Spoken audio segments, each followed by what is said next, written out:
অহনা থাপ্পড় খেল দুর্গা দেবীর কাছে এবং পুজোর সমস্ত টাকাপত্র জোগাড় করে ফেলল পুরো পরিবার ও অহনা। বন্ধুরা, আজকের পর্বে যখন পল্টু দেখতে পেয়ে যায় অহনা লুকিয়ে লুকিয়ে আসছে, সে বুঝে যায় তাকে ধরা দিলে হবে না, সমস্ত সত্য সামনে নিয়ে আসতে হবে।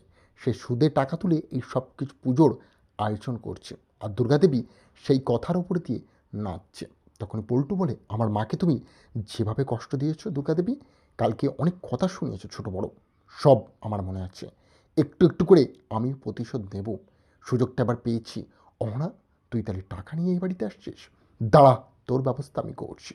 এবং অহনাকে লক্ষ্য রাখতে থাকে পল্টু। অপরদিকে দুর্গাদেবী বাড়িতে ঢুকে অবাক হয়েছে। সে বলে, কি ব্যাপার, কি আজ বাড়িতে আমার ওষুধের কথা কেউ মনে পড়লো না? সঙ্গে সঙ্গে বাকি তিন বউ অবাক হয়ে যায়। তারা বলে, আচ্ছা, এত লেট করে ফেলেছে, আমরা একবারও তো মাথায় আসেনি। অহনা তো আসতে দেরি করে ফেলছে, এবার কি হবে? আমার তো ভয় লাগছে। দুর্গাদেবী প্রশ্ন করেছে, তুই তখন কি বলবো আমরা? এবার চিন্তায় পড়ে যায়। তখনই দুর্গাদেবী বলে, কি ব্যাপার, আমার বাড়িতে ছোট বৌমাকে দেখতে পাচ্ছি না? তোমরা তো চার মূর্তি একসাথে সবসময় থাকো, একটাকে ছাড়া কি বিষয়টা বোঝাও তো তখন। তখনই তারা বলে, কেন, অহনা তো ছাদে গিয়েছে কাপড় মেলে দিতে, সে উপরে সমস্ত কাপড় মেলে দিচ্ছে।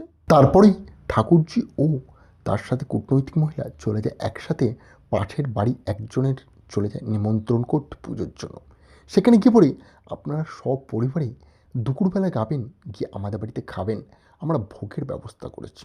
সঙ্গে সঙ্গে সেই মহিলা বলে, বাবা, সূর্য কোন দিকে উঠছে, আপনাদের বাড়িতে কুটুম গেলে তো আপনারা হাফ কা চা দেন আপনারা, আর আপনারা আজ হঠাৎ লোককে খাওয়াবেন? দেখুন, আবার আমাদের গিয়ে মান সম্মান ছোটো না করবেন না, আমরা স্ট্যান্ডার্ড ফ্যামিলির, তাই আমাদের মান মর্যাদা আছে, আপনাদের হয়তো কোনো মান সম্মান নেই। তখনই তারা ছোট হয়ে যায় এবং তারা বলে, না না, কোনো বিষয় নেই, আমরা সসম্মানে সবাইকে খাওয়াবো। ওটা থেকেই পল্টু সুযোগ বুঝে চলে আসে বাড়িতে। সেই সবার সামনে অবাক হয়ে যায়। তারা বলে, কী ব্যাপার পল্টু, এত তাড়াতাড়ি তুমি চলে আসলে আজ? তোমার কি অফিস হয়নি এখনো নাকি? অফিস ছুটি এত শীঘ্র তো হওয়ার কথা নয়। তখন পল্টু বলে, না, একটু কাজ ছুটি পেয়েছিলাম, তাই একটু ফাঁকা পেয়ে চলে আসলাম। সঙ্গে সঙ্গে অহনা টাকা নিয়ে চলে আসলেই সে বলে, আমার গহনা তো সব চলে গেল, কিন্তু কি হবে বুঝতে পারছি না। এবং সে দেখে পল্টু দাদা বাড়ির মাঝখানে দাঁড়িয়ে এবং দুর্গাদেবী তার সাথে কথা বলছে। সে সঙ্গে সঙ্গে পিছন দরজার দিকে চলে যায়, সেখানে গিয়ে দেখ একটি বালতি তার সামনে পড়ে। সে বলে, বালতির বাহানা দিয়ে ছাদে চলে যায় এবং ওখান থেকে জামা কাপড় কাচার নাম করে নিচে চলে আসবো, কে বুঝতেও পারবে না আর ধরতেও পারবে না। ওনায় চলে যায়, সে পিছনের দরজা ধাক্কা দিয়ে খুলে ফেলে এবং সে সমস্ত আওয়াজ নিচের লোকজন শুনতে তো পায়, কিন্তু কেউ কিছু বুঝতে পারে না। তারা ভাবতে না ভাবতেই অহনা সেখানে দৌড়াতে দৌড়াতে নিচে নামে। তাকে দেখেই বাকি বউরা বলে, বাহ, তোমার এত সমস্ত জামা কাপড় শুকানো হয়ে গেল, খুব ভালো তো। অহনা, চলো এবার তোমার ওষুধটা দিয়ে দাও, দুর্গাদেবী লেট করে ফেলছে অনেক। অহনা তো যা, আমি তো একদম ভুলে গিয়েছিলাম, এক্সট্রিমলি সরি, আমি বুঝতে পারিনি, একটু সময় দাও, আমি করে দিচ্ছি। সঙ্গে সঙ্গে অহনা বলে, মা, কোনো অসুবিধা নেই, আমি আসছি, আমি এক্ষুনি ওষুধটা নিয়ে আসছি, সবটা দেখে নেবো আমি, তুমি চিন্তা করো না। তারপরেই পল্টুদা বলে, কী ব্যাপার, তুমি কোথায় গিয়েছিলে, এতক্ষণ কীটায় গিয়েছিলে?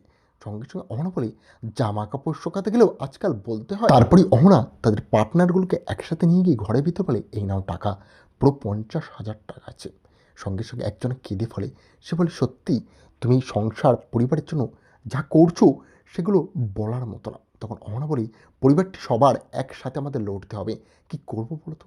বাকি কৈশুটে বৌমা দুটো একসাথে বাড়ি আসতে থাকে। তারা বলে, আর কি করা যায়, এতে তো আমাদের মান সম্মান নিচু হয়ে যাবে, ঠাকুর যেটা ঠিক করছি তো আমরা।